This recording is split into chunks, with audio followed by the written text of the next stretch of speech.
This is the Bleav in Pro Wrestling podcast. Here's Rick Ucchino and SP3 on the Bleav Podcast Network.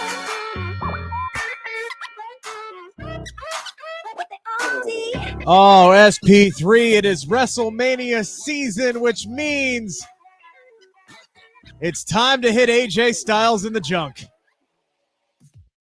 That is just what you do when it's WrestleMania season, and Edge went right for the dick on Monday night. That sounds wrong. He kicked him in the dick. Yikes. Yeah, I know. I said when it's WrestleMania season, Edge turns heel. That's what he does. That's what he does. When it goes around this season, he talked about it last year. He just gets this feeling, this itch, this desire to turn heel, kick people in the balls, and deliver con-chair-tos. A con-chair-to either has to be delivered to Edge or he delivers a con-chair-to. That is the WrestleMania tradition ever since he's returned. As Mark Henry would say, that's just what he do. I got to talk about Randy Orton on the show today. Very scary spot on Monday Night Raw. Hopefully he is okay after taking that frog splash from Montez Ford. A really awkward finish in that tag team match. Clearly not the planned finish, and Randy Orton was in a lot of pain. WWE deciding to make a very interesting booking decision for WrestleMania, as both women's championship matches will be WrestleMania Saturday.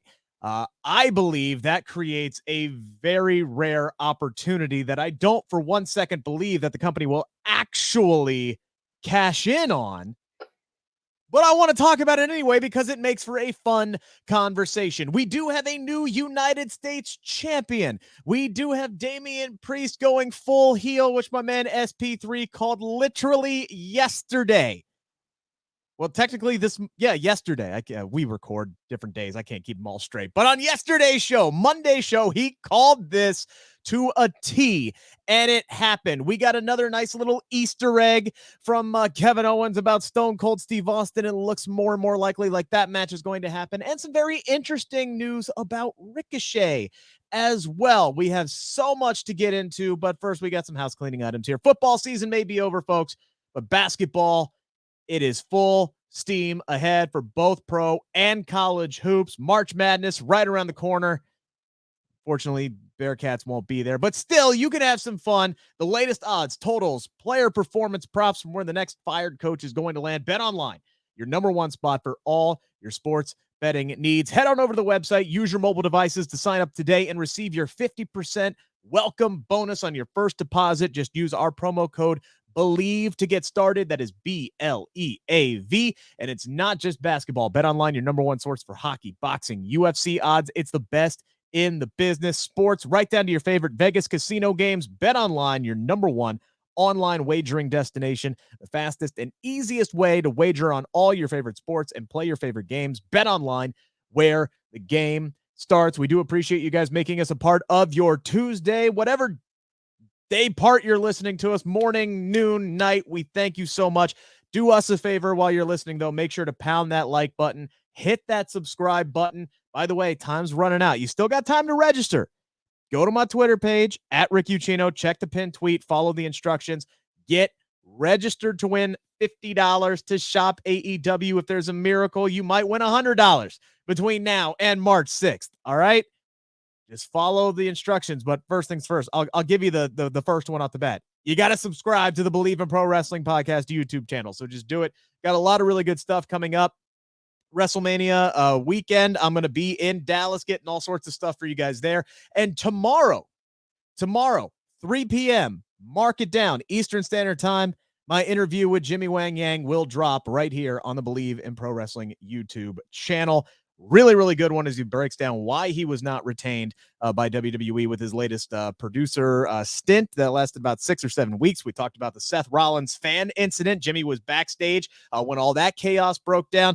And he also, proud father, doted upon his daughter, who he says is going to be very special in the business. And I believe him when he says it. So that is coming out 3 p.m. tomorrow. Let's dive into this. The lead story, AJ Styles does, in fact, answer Edge's challenge on Monday Night Raw and he gets a double con-chair-to after a low blow for all of his troubles.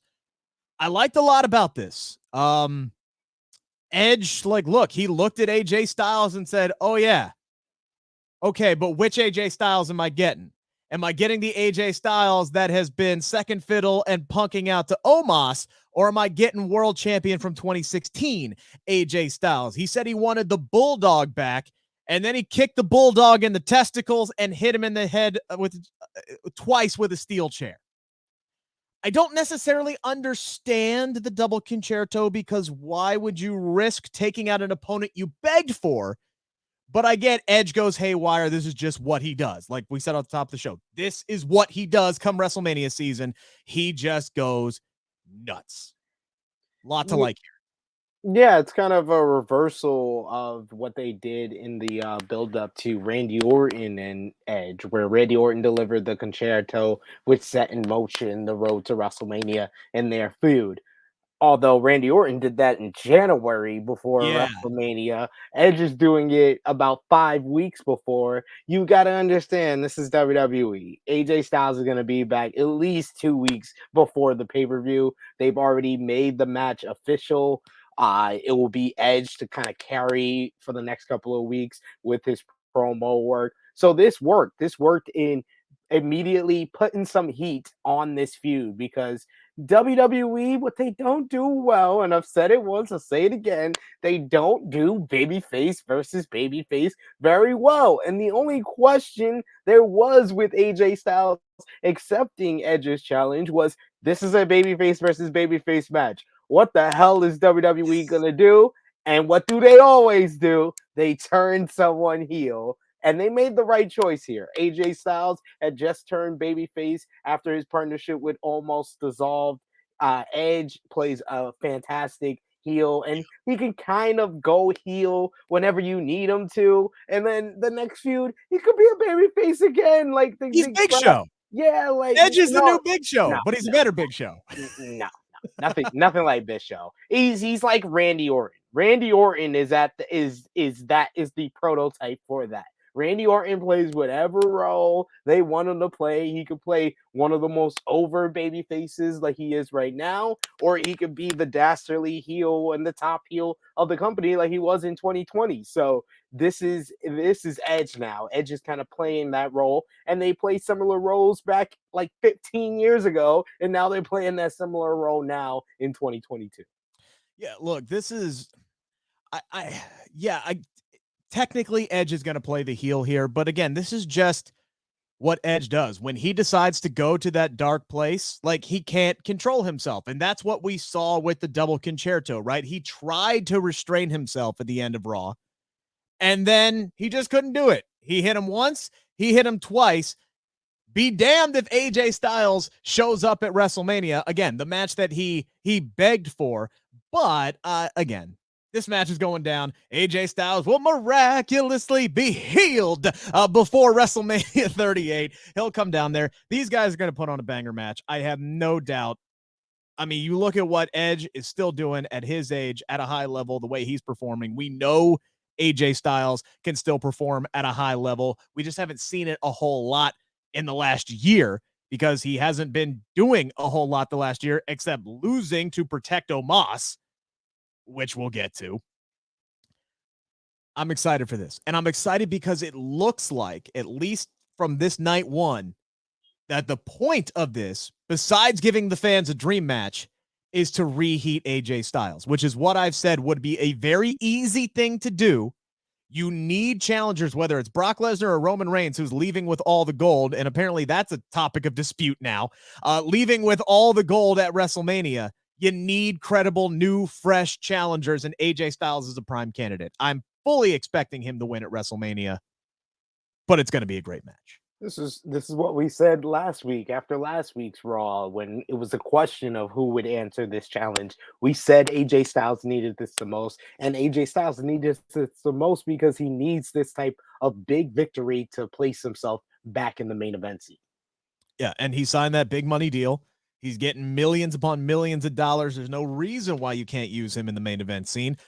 And I frankly would be all for this man winning the WWE or Universal Championship or whatever the hell they're going to call it after WrestleMania, and have him have a decent run with it. I think he would do fantastic in that spot. And it's been long enough.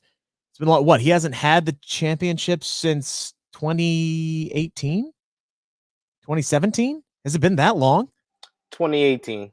2018. He lost it to Danny O'Brien before his. That's right. That was okay. So he had it the first time, and that's when they played that hopscotch stuff heading into WrestleMania that year in 2017, and then he won it back because they didn't want to do Brock Lesnar and Jinder Mahal right at Survivor Series. Because Jinder Mahal was not a good WWE champion, and that also.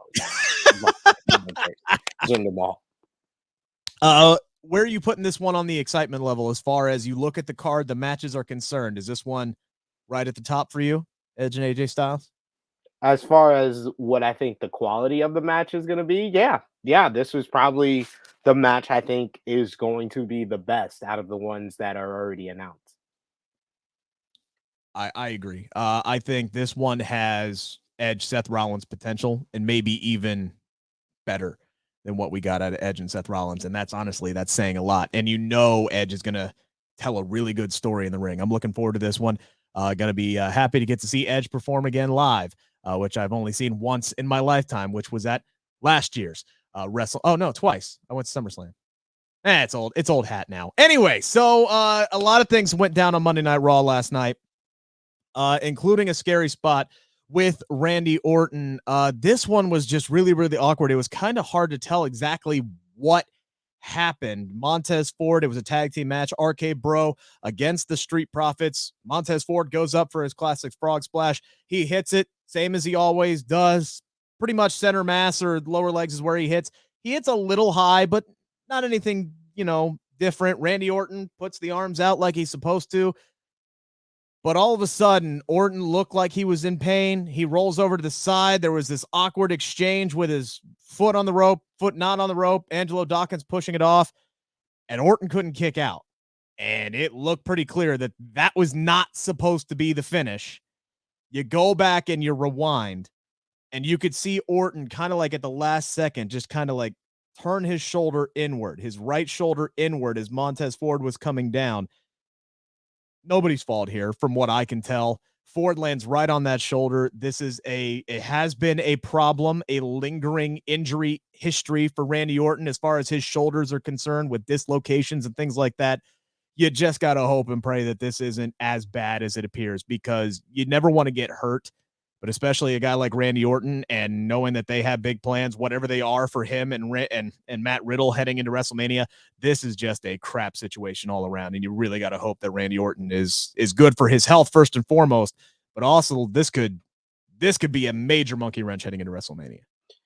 Yeah, because you would have to think that, RK Bro was either going to be involved in whatever the Raw Tag Team titles was going to be at WrestleMania, or we were going to see Randy Orton versus Riddle in the blow off of this whole story they've been building. So it was definitely a scary spot because of how Orton react to it. Yeah. And it kind of seemed like he moved in at the wrong moment, and that's why things went wrong. So, definitely hoping he's going to be okay. We haven't heard anything. Haven't heard any reports about him like needing an MRI or needing any type of surgery. So hoping it's not that serious, that it was something that he was a little banged up and that he is going to be okay. You got the big triple threat next week. And honestly, I was liking RK Bro's chances because of the emphasis on whoever has the Raw Tag Team titles has their place at WrestleMania. It would have been interesting if RK Bro can win back the tag team titles. So, or if they were going to be involved in some way with the tag team titles at WrestleMania. So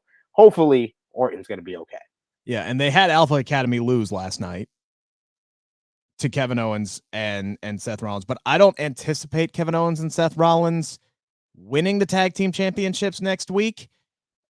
They'll both find their ways onto the show in separate ways, I do believe, because obviously the reports are that Kevin Owens is going to be fighting Stone Cold Steve Austin, and we hope it's going to be Seth Rollins and Cody Rhodes at WrestleMania, but we don't know. But again, now all of a sudden things could be way up in the air. So maybe Gable and Otis do retain next week. I don't know. full disclosure, we record this show pretty much right after Raw is over. So it's way too early. Hopefully by the time you're listening to this, there's a report that has come out that Randy Orton is fine. And this entire last 5 minutes has been completely moot. But again, fingers crossed, prayers up to Randy Orton. Hope that he is okay. And it just looked worse than what it actually was. So WWE made a very interesting booking decision. We're not going to do the main event conversation. I just wanted to put that in there to poke the bear of SP3 over there. But we talked about when they announced Charlotte and Ronda for night one, that was probably clearly going to be the main event, because there would be no way, SP3, there would be no way that they would put both women's title matches on the same night. Turns out that's exactly what they are going to do. Becky Lynch and Bianca Belair has also been booked for WrestleMania Saturday. To me, this creates a hell of an opportunity. But before I get to that, I just wanted to get your honest reaction when you saw that both women's title matches were going to be on WrestleMania Night 1. I wasn't stunned or surprised, honestly, because either way, I just have a feeling that Becky Lynch and Bianca Belair are opening WrestleMania. So if they're the first match on WrestleMania weekend, all eyes on them. They're going to have the crowd hotter than any matchup on the weekend, honestly, even hotter than the opener on night 2. So that's the perfect way to open WrestleMania. If it's the way I think it should transpire and how I think WWE is going to book it, you got a huge moment for Bianca Belair. She's fully redeemed herself, completed her redemption arc. Or if you go with what Rick wants, it's a match, and it's a great match. And, they start off WrestleMania with the hot card for a great match as well. So either way, it's good. I think that this is a good decision by WWE. I don't mind it. And I think that they could do something really, really special here. And we had a lengthy conversation and an argument and a debate yesterday about title unifications. And, you're all for the men's world championships being unified, but don't want the women's titles to be unified. I'm in the camp that it doesn't make sense to have 2 women's world titles and only 1 men's world title. We don't need to go in. Let's keep it real, ladies and gentlemen. I'm of the camp that Rick has not made sense of unifying the women's title. He just has this inkling that it doesn't make sense, but I have made sense of it already yesterday. So we're not going to cut into that conversation. No, we're not. Go back and listen to yesterday's show. It was a good argument, and I made plenty of sense in my argument. But no, but you literally just said that it doesn't make sense to you, but I made sense of it, and I broke it down why it makes sense. You just because you put your Vince hat on. That's your explanation for everything. No, that's not my explanation. This one world champion is what they want. They value the world champion more than any other title. That is the most important. You want the women's title to be as important to that, but to WWE, it's not. That's the sense of it. That's logic. Logic and reason is what I deal with WWE. I accept them for who they are. And I will always fight for change. And in that mindset, you have WWE now putting both women's world titles on night 1. They have an opportunity to do something here if they so choose. And if the men's titles are actually going to be unified, because now there's some report / speculation from Dave Meltzer about whether or not the titles are actually going to be unified and there's still going to be 2 separate belts after WrestleMania. I don't know. Okay. I don't know. And clearly I don't think WWE knows what the hell they're going to do next week, let alone what they're going to do in April. So let's just say, for the sake of the argument, that they are unifying the men's world titles. I think they have a really cool opportunity here to unify the women's championships and create a huge match for night 2. Could you imagine the winners of the SmackDown and Raw Women's Championship matches on night 1 meeting on night 2 to unify the women's world titles? Let's just say, think about the endless matchups here. Well, not endless. There's only about 5 or 6 of them, but you could do Bianca Belair versus Ronda Rousey on night 2. You could get them both. You could strike while the iron's hot. You could do Ronda Rousey versus Becky Lynch on night 2. You could get what Vince wants and what the fans want in one weekend in Dallas. You could also do Charlotte and Becky again if you wanted to. There's a lot of options on the table here that you could create this really big matchup. It's bigger in Texas, right? Everything's bigger in Texas. It's Big D. Let's go nuts. I think you have a tremendous opportunity here to do something special to unify the women's titles. If you're going to do it with the men, I Bleav you should do it with the women as well. And it creates another big matchup on Sunday. I love this idea. You don't seem sold on it. I think it's an awful idea because you're robbing someone of their moment from Saturday that literally the next night it gets wiped away from them. That I don't like that at all. And if you're giving us Ronda and Becky Lynch, that means you're blowing your load for 2 years worth of WrestleManias in 2 nights.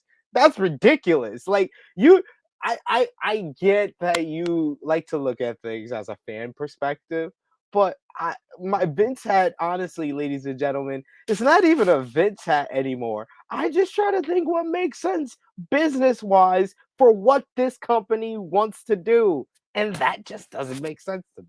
Oh, but I have it, sir. I have it. I'm not robbing anybody of any moment. Now, Yes, you are. Yes, no, you I'm not. If Ronda Rousey wins the SmackDown Women's Championship on Saturday, and sure. Bianca Belair wins the Raw Women's Championship on Saturday, the two results that should happen on WrestleMania Saturday, one of those people is going to have their moment wiped away the following night. That's just how it works. People are not going to remember what happened on WrestleMania Saturday. They're going to remember the bigger match that you're trying to promote here. And you literally set this whole idea up by letting us know that the title unification match we do have at WrestleMania already, they don't know what they're going to do with those two titles they're unifying. It's crazy. I love it. You're like, you know what? Let's unify two more. So we don't know what to do with those ones. That's just like, you're like double downing on the stupidity here. No, I'm not. I'm not double downing on anything. Down WWE's path. Look, all I'm saying is,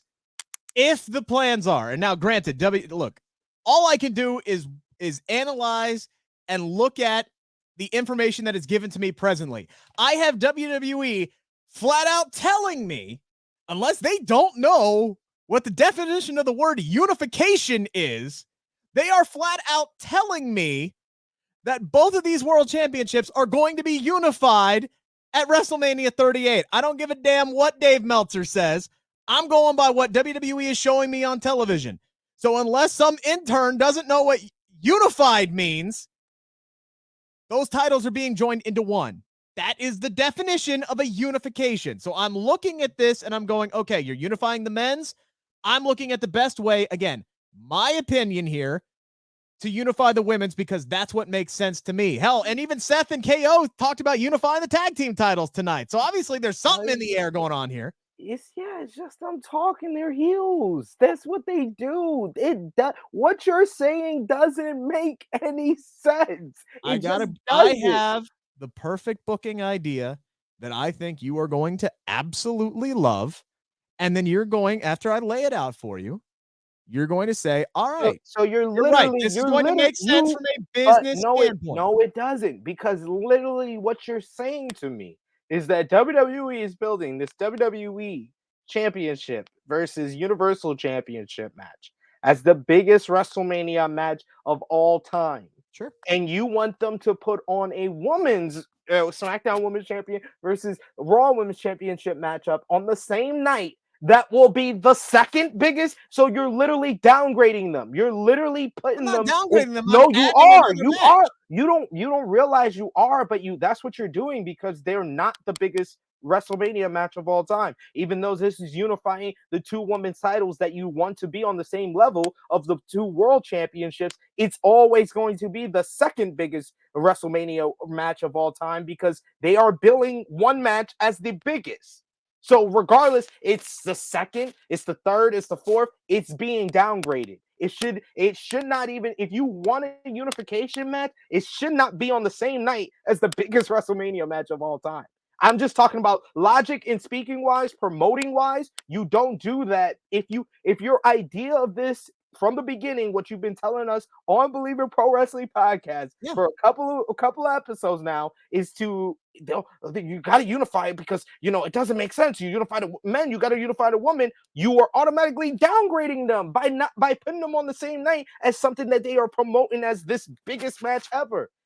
You're not That's WWE's problem. That's not my problem. But you're not even accomplishing your goal. I'm just telling you about your goal. Your goal that you're saying that you want it to be on the same level. It's not on the same level if it's on the same night as the biggest WrestleMania match of all time. We'll get into it. First things first, got to do some housekeeping items here. What is more important than arguing with SB3? It's peace of mind, and that is what NordVPN is here for, to give you peace of mind while you're online. With all of the threats that you face today on the internet, it is more important than ever to be sure that you have the best VPN that you can get. NordVPN is the world's best VPN service, offering the fastest connectivity, most servers, and next-gen encryption to make sure that everything you do online stays secure. Plus, you can use NordVPN on all of your computers and devices, no matter the operating system. With NordVPN's unlimited bandwidth, you never have to worry about a slow connection either, and plans start at under $4 a month. So grab your exclusive NordVPN deal by going to nordvpn.com/Bleav or use the promo code BLEAV to get up to 70% off your NordVPN plan plus one additional month free. It is also risk-free with Nord's 30-day money-back guarantee. It's time to answer the 5 count on the Bleav Podcast Network. All right, SB3, let's just go with my money idea here. Agree to disagree. Let's just say WWE decides to book a women's world title unification match. The question then becomes, who do you put over, right? Do you put over Ronda Rousey, the baddest woman on the planet, the woman who decimated the entire WWE roster in her 1 year, save for Becky Lynch? Do you do the dream match between Becky Lynch and Bianca, as you said, shoot your WrestleMania main event wads in one weekend? I don't agree that you should do that, by the way. I look at this as one clear-cut vision here. You have an opportunity. What do we say that this WrestleMania was lacking as we've looked at the card? It's lacking that opportunity to make somebody. Now, granted, Bianca Belair has already kind of been made. She won a main event against Sasha Banks last year. But as Bully Ray would say, if you have a chance to make somebody, you make somebody. And the way that I'm booking this is I'm having Bianca Belair beat Charlotte Flair on night 2, Sunday, to win the Unified Women's World Championships. That is exactly what I'm doing. I'm having Bianca Belair beat Becky Lynch on night 1, close off that storyline. She gets her SummerSlam redemption. And then I'm having her beat Charlotte Flair on night 2 to become the first woman to pin all 4 members of the 4 Horsewomen. She immediately gets elevated as the first Unified Women's World Champion, and she immediately gets elevated into that 4 Horsewomen status because she will have beaten them all. She will have won World Championship. She will have beaten them all. She's a main event star. You have literally just made her. Oh, and by the way, you can now, after this is over, start building towards Bianca Belair and Ronda Rousey at SummerSlam. Why does Ronda Rousey lose, by the way? Ronda Rousey loses because Becky Lynch costs her the damn match. Because Becky Lynch will lose first on night 1, be pissed off, and will not let Ronda Rousey get one over on her on that same night. So you can protect Ronda by having Becky screw her over and start the build to that match at WrestleMania 39. That's the storyline that I would work with. That is the moment that I would try to make. Now, it's up to WWE to continue that process afterwards. But one thing WWE is good at is making moments. They don't always follow through on those moments, but they got a chance to make Bianca Belair. That's the opportunity that I'm talking about here. Much like they did with Chris Jericho when he beat The Rock and Stone Cold in the same night. No one cares that he cheated to win both of those damn matches. He's just known as the guy who beat The Rock and Stone Cold in the same night, and it made Chris Jericho a household name. You have the exact same opportunity, if you go with what I've laid out, to do this. She doesn't have to beat Ronda Rousey. Ronda Rousey is still protected. And honestly, Ronda Rousey doesn't need to win a championship at WrestleMania this weekend. She's still a big star. If she gets screwed over, Might even help get the fans behind her a little bit more. That's what I'm going with. And you're going to laugh in my face.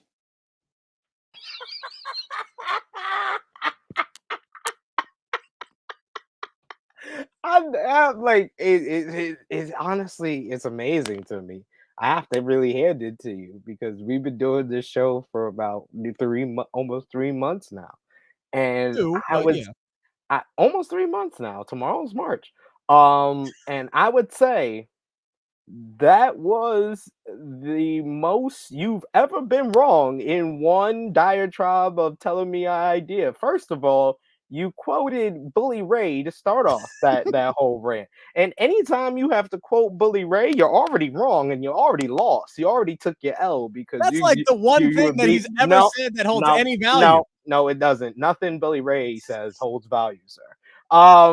Second of all, you want a dirty finish to the main event of night one of WrestleMania. That was like, I was like, man, I don't know how much more he could be wrong with the Bianca versus Charlotte on night two. And then you put the cherry on top was Becky Lynch cost Ronda Rousey in the main event of WrestleMania. The fans are gonna leave with Charlotte Flair, the only person they dislike more than Ronda Rousey. That is who they're gonna have win because Becky Lynch, a person that they become indifferent with, cost her the match.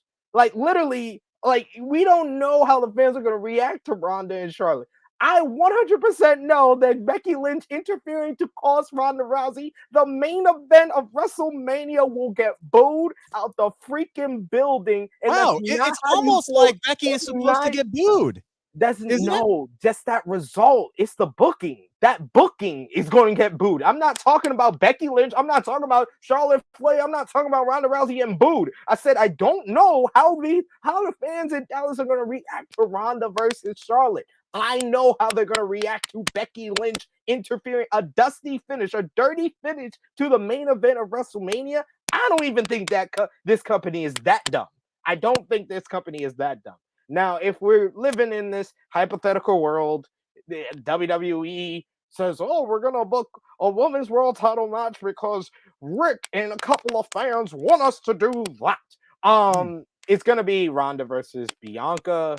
And I would have Bianca Belair beat Ronda Rousey, actually, because that puts her over and that makes her a star. I've always been a big fan of Bianca Belair, and I love everything she does. I just don't think this company would do that. And if it is Ronda Rousey versus Bianca Belair, Ronda Rousey will probably go over. But if we're living in a hypothetical world, why not go with the result I want? So Bianca Belair beats Ronda Rousey in the greatest women's main event match, and they main event over Roman Reigns and Brock Lesnar. That actually would not happen. But again, none of this is going to happen. None of this is happening. We're all living in the world of hypotheticals, and that's what makes this a fun conversation. I'm just saying you have a great opportunity here to set up a bunch of storylines, both in the short term and the long term, and help make Bianca Belair a main event level star, which she already is, but you can elevate her even further into an echelon that only a handful of women are at in this company right now. I just gave you and the you how. Could still also protect Ronda Rousey. I just gave you how without having a dirty finish to the main event of WrestleMania. You would rather Ronda lose. You would rather Ronda lose than to actually protect her at all. I'd rather Ronda lose than put over Bianca Belair if we're living in a hypothetical land. If Ronda Rousey is going to do a clean job, which she hasn't done yet, it should be to Bianca Belair. It should be to a star who's going to be around for the next. I agree with that. Who's going to be around for the next 6 to 8 years. It shouldn't be in a dirty finish to the main event of WrestleMania. That doesn't make any sense. You were literally the guy that started this whole conversation about this idea of making sense. That doesn't make sense. From a storyline standpoint, it absolutely makes sense. No, it doesn't. As far and here's the thing, Sid, I would agree with you. I would agree with you. WrestleMania with a dirty finish. I would agree with you, but you have a whole second night. You have a whole second night. It doesn't matter. You have 8 to 10 matches after that one. Anytime there's been a dirty finish in the main event of WrestleMania, it's been viewed as one of the worst main events of all time. So don't do that. Don't do that. There is better ways to make Bianca. It's the whole point. You always give me your goal or the point of what you're trying to say, and then say things that go against your point. If the point is to make Bianca Belair a star, then beat Ronda Rousey, beat the mainstream star that ESPN, that all these mainstream news outlets will talk about. Her beating Charlotte Flair and Becky Lynch none of these places give a crap about that. You make Bianca Belair by having her beat Ronda Rousey, and you please all the fans by not having a dirty finish in the main event of a goddamn WrestleMania. They wouldn't book babyface versus babyface on night 2, by the way. They would not be, they don't know how to. I've also said that during the same show. They don't know how to book. They would not. That's the other thing. They would never in a million years. They would never in a million years book Ronda Rousey versus Bianca Belair on night 2 because Ronda would get booed out of the damn building against Bianca Belair. Of course. They would never do that. They would never do that. But it doesn't matter because none of this is happening anyway. We have a new United States champion, Finn Balor, beating Damian Priest clean as a sheet on Monday Night Raw, and then Damian Priest went full heel turn. And before he did that, of course, WWE just had to give us the "You people never believed in me" promo. Like, what the hell is going on? You want to talk about things that don't make sense? Here's what Damian Priest should have said. When they gave me this crap gimmick, y'all turned your back on me. Because that's exactly what actually happened. Let's not act like this is Damian Priest's or the fans' fault. It's not. It is all WWE taking away the cool and everything that made Damian Priest, and just letting this man be who he is, which is an absolute stud and a star and a really just cool human being that people want to be around, that people love, and then gave him some crazy eyes bullshit gimmick. And then you have him come out and cut the "You people did this to me" promo. That aside, SP3, I was worried when he lost. Initially, I was worried. Then he grabbed the microphone. Then he beat the hell out of Damian Priest, and that worry went away because hopefully this means that they've realized the error of their ways, and they're gonna try and do what they always do when they fuck up a babyface, is heat him up with a heel turn and get him back with the crowd that way. So hopefully they have some long-term plans here with Damian Priest still. And much like you said, because you called all of this to a T, it looks like we're heading toward a rematch at WrestleMania. Yes, because WWE doesn't know how to book baby faces, ladies and gentlemen. That's kind of I have a couple of catchphrases on this show, and that's one of them. So I knew that they failed at pushing Damian Priest. I would have loved for him to say, when I started embracing my Damian side, you people turned against me, because that would have been in a way true. That would have been in a way true than what he said, because I was like, what the hell are you talking about? When you were cool, everyone loved you. When you were doing all of this and Live Forever, I was like, yo, his entrance was even cooler before he started all this Damian and Priest stuff. Like, get out of here. I was more worried when he picked up the mic than I was after he lost the U.S. title. I was like, he lost the U.S. title. All right, he's fine. They'll shake hands and have a rematch at WrestleMania, or he's about to turn heel. And he turned heel. I was like, please don't talk again, though. Just attack people. Just attack Finn Balor on our way to WrestleMania. But I like this.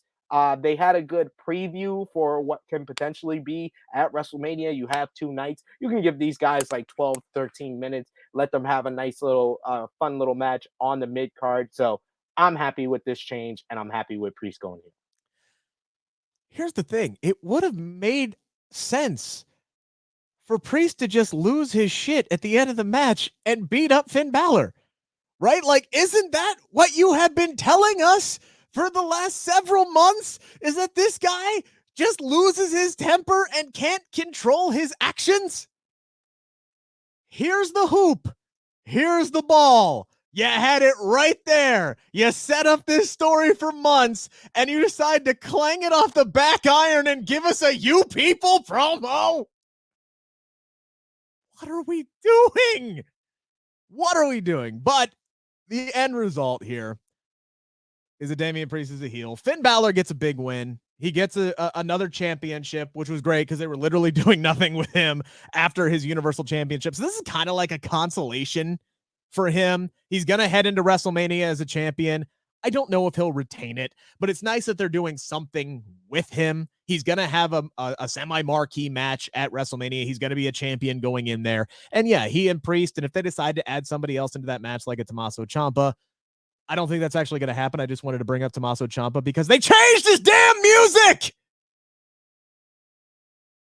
Why? Why do you do this? And then they had to go on social media and troll all of us by saying, give us your GIF reaction to this hot new track that Tommaso Ciampa is freaking sporting. It ain't hot. It's generic rock cut number 7. Why? First Sami Zayn and now Tommaso Ciampa. I hate you people for doing this. Now I'm cutting a you people promo. Anywho, so you could have Tommaso Ciampa in this match. Who knows? I've lost it. I'm completely caught off the rails on this. It's nice to see Ciampa get a win over Robert Roode with a roll up and then get his ass kicked. So he still hasn't done his finisher in 2 weeks. So new generic music, roll up win, got his ass kicked. And he's what was his name? Manifesto from Peacemaker. He's Diebeard. Yeah. He's Diebeard. Hey, Diebeard. Didn't I say this last week when he was on there we talked about this last week. We said, what is Tommaso Ciampa's ceiling on the main roster if he goes there? And I said, look, I could see a future where they start doing the tweaking. They tweak his gear, his gimmick, his promos. They made him cut a really generic ass stupid mother trucking promo before he went out there too. And I said they'll probably change his music. And a week later they changed his music. Number 3, moving on here in the 5 count. Really good opener to the show. I thought the actual opening to the show, they were really trying to get Chad Gable to jump the shark with the thank yous and the sheeshes. And like they were, man, it's on a shirt now. This is WWE. It's on a shirt now. So we got to beat you over the freaking head. Like these are Chad Gable's catchphrases. You love it so hard. You love it so damn much. We're going to do it 30 times in one promo segment and make you freaking hate it. But buy our shirt. That's what WWE decided to do with that opening promo. But anyway, the match was good. The match was good. Kevin Owens, little cowboy hat. He's continuing his fight against Texas. And I'm sitting here and I'm still waiting for Stone Cold Steve Austin to show up because it's clear as day that this match is happening. And I loved the little Easter egg that Kevin Owens dropped at the end of this match. He does the little double bird flip to Chad Gable, gives him the stunner. Love this double team finish with Seth Rollins where the stunner leads into the stomp. It's so fluid. It's so great. I absolutely love it. Dropping hints left and right. But I'm sitting here and I'm going, okay, we're about 4 weeks out now. And my thought process is if you're bringing Stone Cold Steve Austin in, it's to promote the fact that Stone Cold Steve Austin is in a match. So how much longer can you wait before it kind of defeats the purpose of bringing him in? Because you're bringing him in to help sell tickets. So number 3 on the 5 count, do you think next week with being the big tag team title match, that's the week that Stone Cold Steve Austin shows up to set up this match with Kevin Owens at WrestleMania 38? No, because if WWE is wise, they're going to promote that a week out. They're going to promote Stone Cold just showing up on the show. He doesn't have to, you don't even have to say what he's showing up for. You need to promote that the first week so you could see if Austin is going to have a significant impact on your ratings. So I would do it maybe the following week. Who I think should show up next week or needs to show up next week is Cody Rhodes. I think Cody Rhodes needs to show up. But I think with Kevin Owens and Seth Rollins, the story with them is going to be the loss in the Raw Tag Team titles matchup, basically leaving them out in the cold on WrestleMania. Yeah. And then the following week is going to be all about them finally setting up what they're doing at WrestleMania. See what I look at and what I would love to see, and I actually have to give credit to Jeremy Bennett for bringing this up on Twitter to me, our SK colleague. He talked about in the middle of the match, all of a sudden that glass shatters. And here comes down Stone Cold down in the ring, and maybe he just clears house. I would love it if it looks like Seth and KO are about to win.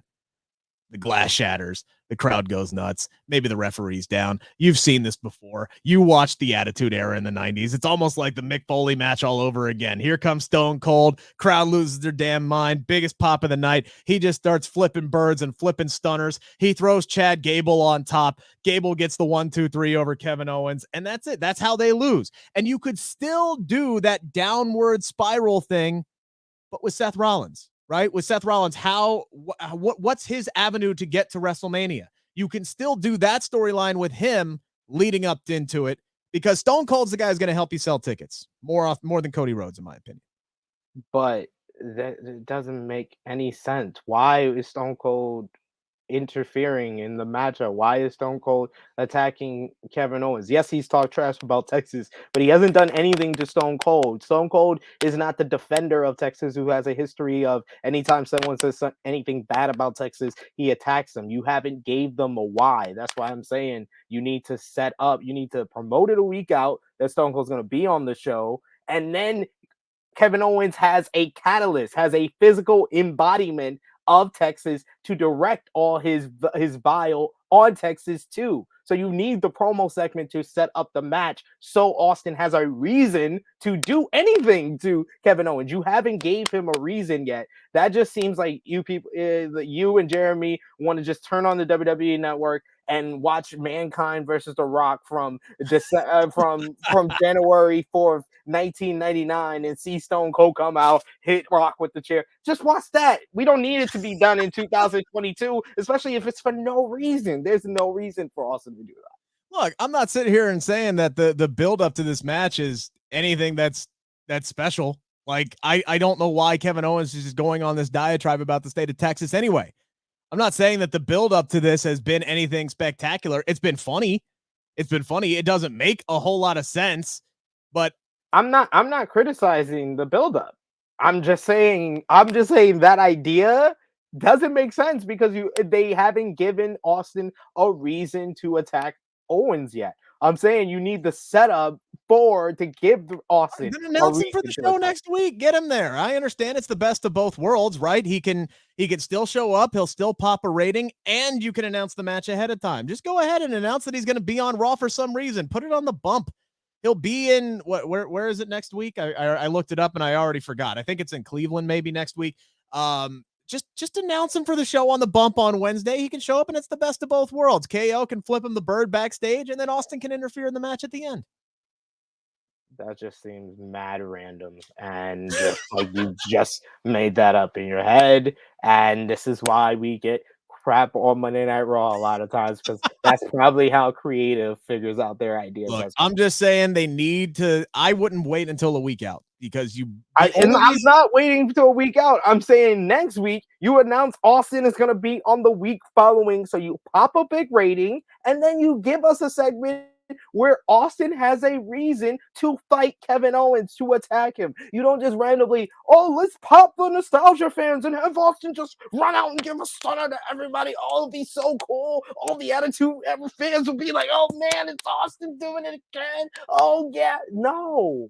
Like, he had a reason to attack The Rock. He had a reason to help the WWF and against the Invasion. He was trying to give a red herring and team up with the Invasion on Sunday. That didn't make a whole bunch of sense. But he had more of a reason to attack those Invasion members than to attack Kevin Owens next week.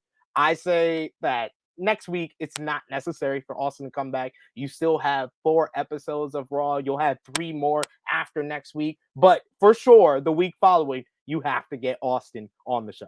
I think the point of no return is what you're saying. It's the week after next. Yeah. Like, at that point, why bother putting him on the show? Because he's there to sell tickets.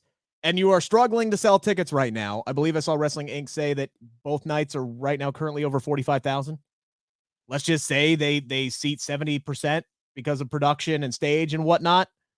Okay, you still have, let me do my math here. You still have 25,000 seats each night that you need to sell between now and WrestleMania. That's what I'm saying. I would maybe find a way to get him on the show next week, whether you announce it ahead of time or not. At the very least, the week after next. After that, you're reaching a point of there's no point to bringing him in other than to please the Well, people in Texas.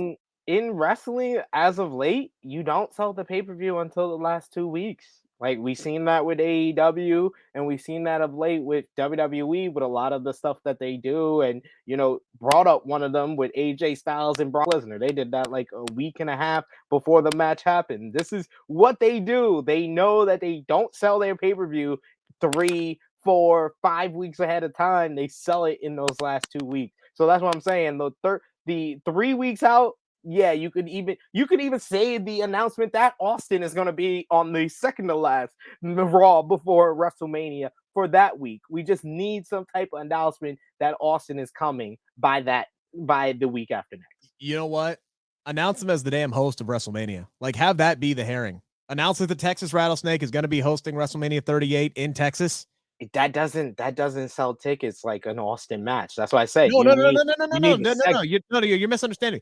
Have that be what gets him on WWE programming ahead of WrestleMania, and then set up the match afterward. That would set up the angle with Kevin Owens.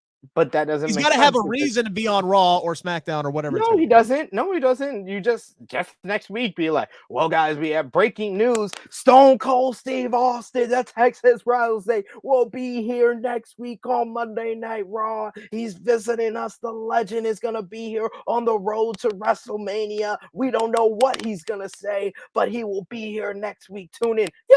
See, I just sold it. I didn't say anything. I literally didn't tell you anything of what Austin was going to do, but that's how they would sell it.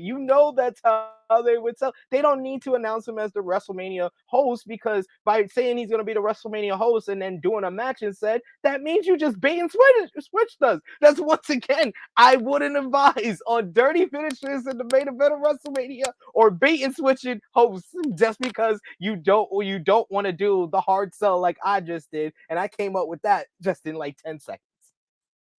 I still think WWE needs to hire us both. I think we both have equally valid and good ideas. Tons of people, SP3, take multivitamins, but it's important to choose one that is top quality.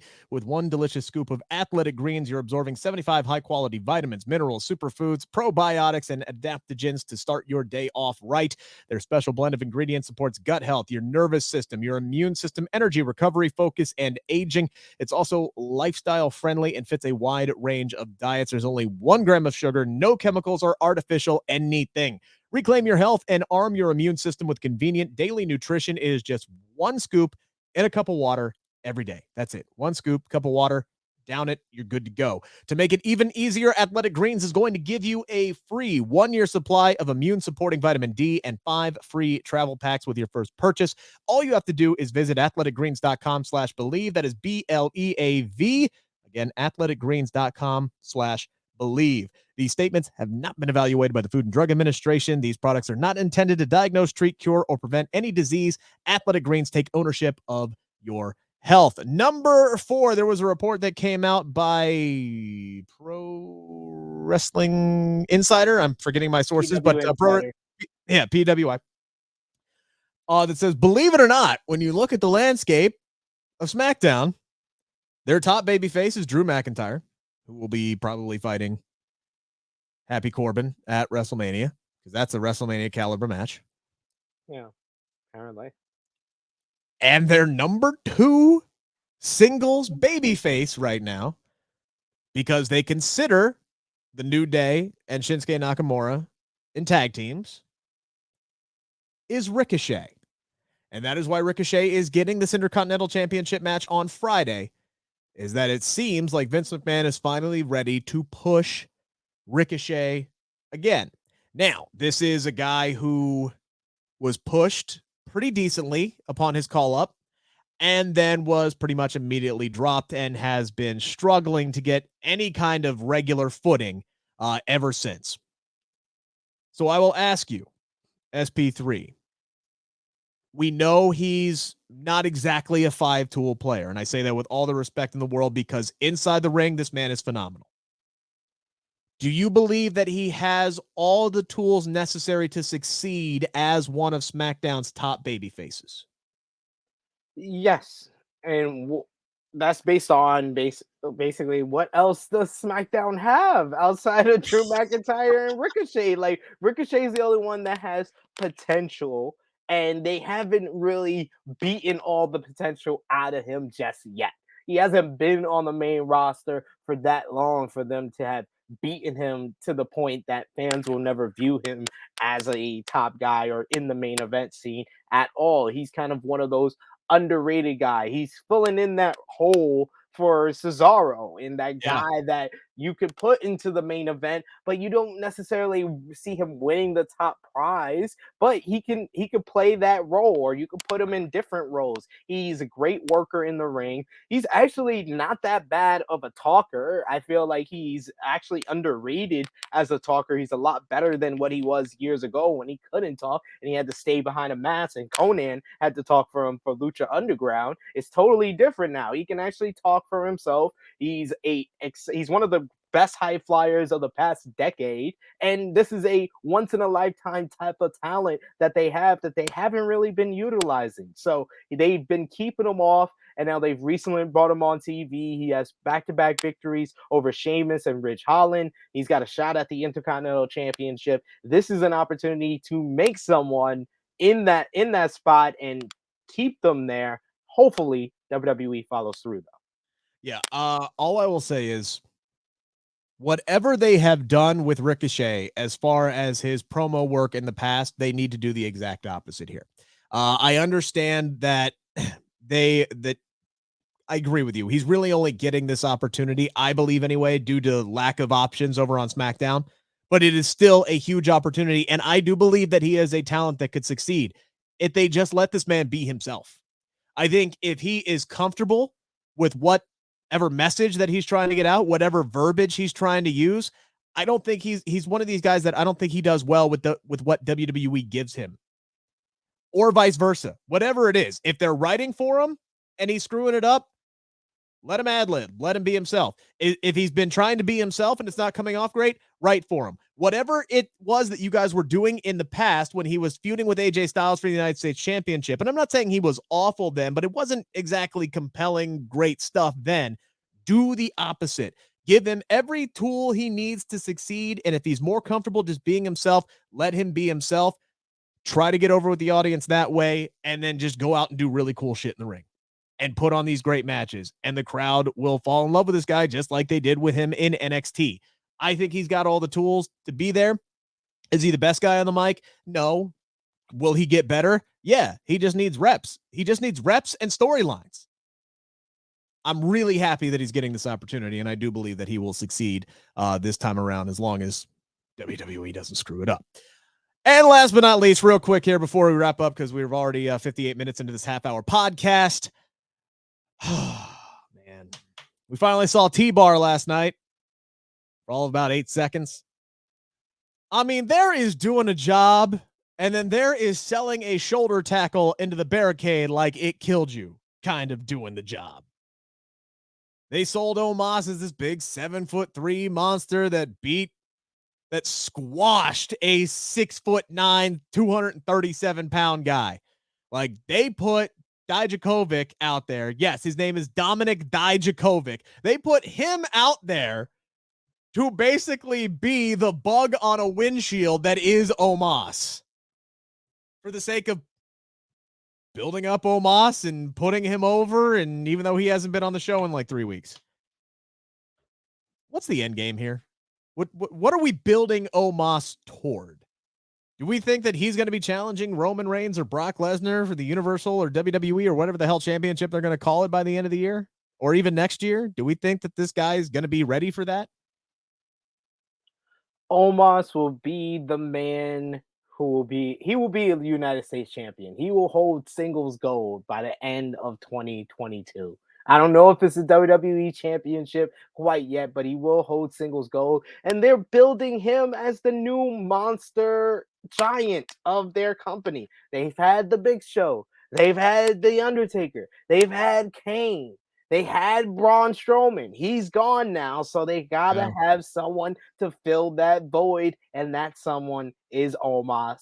Yes, he is just the Black Great Ali, but it's Black History Month, so it still is. So I am staying behind Omos. It's March 1st now, as of this recording. Damn. It's 12:14 in the morning. We should have. I missed out on my opportunity to stand by Omos, but I don't care if it's March. I'm still standing by him. He's green. They need to give him time, but I would think they are building him as like the new giant monster. I just feel bad for T-Bar. That's a guy that you could really invest in, and he could be at so much more. I'm not saying like he's a future world champion if you booked him right. Maybe he could be, but that's a guy who could really, really help out some secondary feuds and put on some great matches if you give him an opportunity to. And man, taking a back elbow and acting like it murdered you, and then missing a clothesline and taking the tree slam or whatever the hell they call it, and at least he didn't put his foot on him. Like, that's the only thing I can say. At least Omos actually respected the man enough to lay down and cover him and actually get off of his feet. I think they're pushing the wrong guy. I would push Dominik Dijakovic before I'd push Omos. But that's just me. That's just me. A lot of good, fun, clean-spirited debate today. I lost my mind a little bit. But you know what? I've actually been told people like it when I lose my mind. So maybe I'll just let it fly from here on out. On the Bleav in Pro Wrestling podcast, enjoy the rest of your Tuesday. Thank you for listening to the show that has been brought to you by BetOnline.